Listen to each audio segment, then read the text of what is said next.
Well, one of the great resources and publications out there is Human Events. And of course, we've had quite a few members of their staff on with us on a regular basis, and I'm delighted to have back with us today David Harsanyi. He's one of the senior reporters there at Human Events.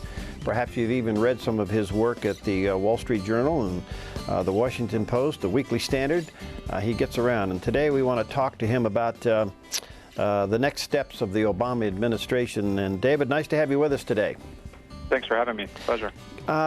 This is so interesting as we go into this next week or so. Yesterday, he's certainly nominated two more members to be, secretaries in his cabinet, and yet we got fiscal cliff number 2 looking at us in the face. First of all, what's your take on these nominees? It looks like there could be some struggle through the Senate. Yeah, but in the end, I think he'll get his way. Even though I'm not sure if you saw today, someone had gone back to Hagel's run in the Senate, and he had supported abortion. Opposed abortion in cases of rape, which was made such a big deal of during the campaign. So I wonder now if that changes the dynamics of his nomination. But in the end, I think if they're qualified, they're probably going to get through. Yeah, that's kind of the general consensus. I mean, I can't remember when a nominee for a cabinet position was declined. Do you? No, and especially because it has the sort of, even though it's in some way fake, it's a bipartisan appointment because Hagel's a Republican. So I think it'd be really tough to oppose him for Republicans for simply disagreeing with him. So I think he's pretty safe with both picks. All right, you don't see any problems with Kerry? I mean, that'll be pretty much a slam dunk. Yeah, senators, they vote for each other pretty regularly. I mean, listen, there's no reason, I think he has more experience than actually most cabinet members in for having the job. There's more reason for it. So I don't see any problem there. All right, I want to come back to the fiscal cliff deal, the past one and the one that we're faced with. It just looks like the Republicans collapsed. Is there any hope for pushback on the second one? Well, I think there's more hope. I wouldn't say a ton of hope.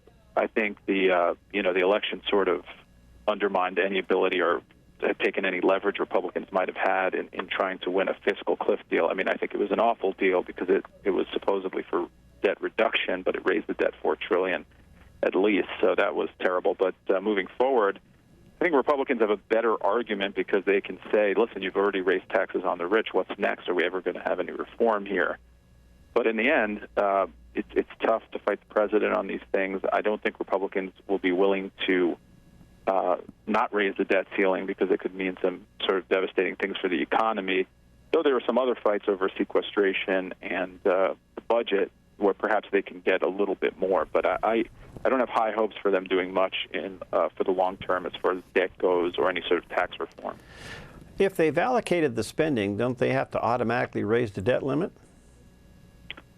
No, I mean you can not raise the debt limit and take discretionary spending and pay off and service your debt with that. You'd have to cut back on everything else.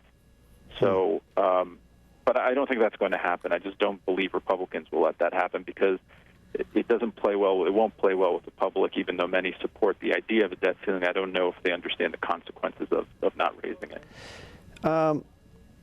If the Republicans were to demand a budget as somewhat a stronghold to hold the president on spending, why aren't they crying out, "Where's your budget, Mr. President"?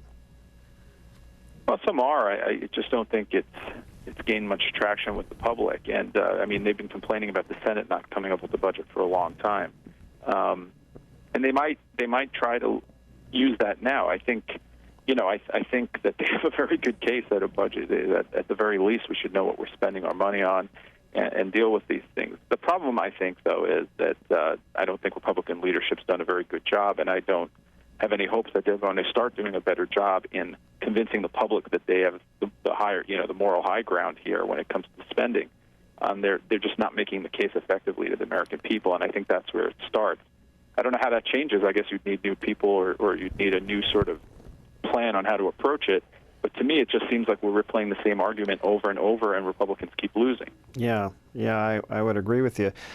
Is it true that the president's not serious about spending being the problem? Well, John Boehner said that that's what the president told him, that we don't have a spending problem. And when I look at the evidence of how he's conducted himself over the last 4 years, I can't imagine that he thinks spending is a problem. I think he believes that government spending is how we generate economic growth. And I also think that, frankly, that he believes that government can make the economy more fair. He seems more focused on fairness than he is on growing wealth and prosperity, which is the way to create jobs. So, I mean, obviously I'm a biased person on this, but I can't believe that he cares much about spending. He's raised spending, the debt's almost, he's added $6 trillion to the debt. So no. It appears spending and entitlement are the problems, and you see any discussion on either side of entitlement reform? Well, during the election, Paul Ryan had a plan. I mean, every time Republicans come up with a plan, they are just vilified immediately for wanting to destroy Social Security and Medicare. I mean, George Bush, president, had a plan on Social Security. It went nowhere. It's going to be very difficult you're going to need both parties to reform entitlements, because it's just impossible for one party to push through what they want. So, but I mean, I don't see anything serious. I'm not sure if you have. I mean, I don't see any movement towards trying to do anything about the long-term liability here. And people don't realize we have $16 trillion of debt, but what we've promised that is not paid for in the future is up to $50 trillion or more when it comes to entitlement. So something has to be done at some point.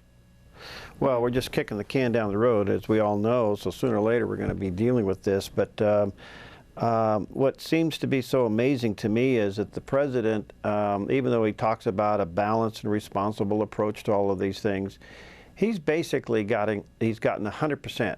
He has not wavered on anything. He's not dealing with spending, entitlements. He got his tax increase on the wealthy, and quite frankly, he got his tax increase on the middle class, because it'll all show up in our paychecks this week. It just seems like negotiating with this administration is absolutely impossible. I agree. And, you know, people say, well, he didn't get all of the tax increase he wanted. Okay.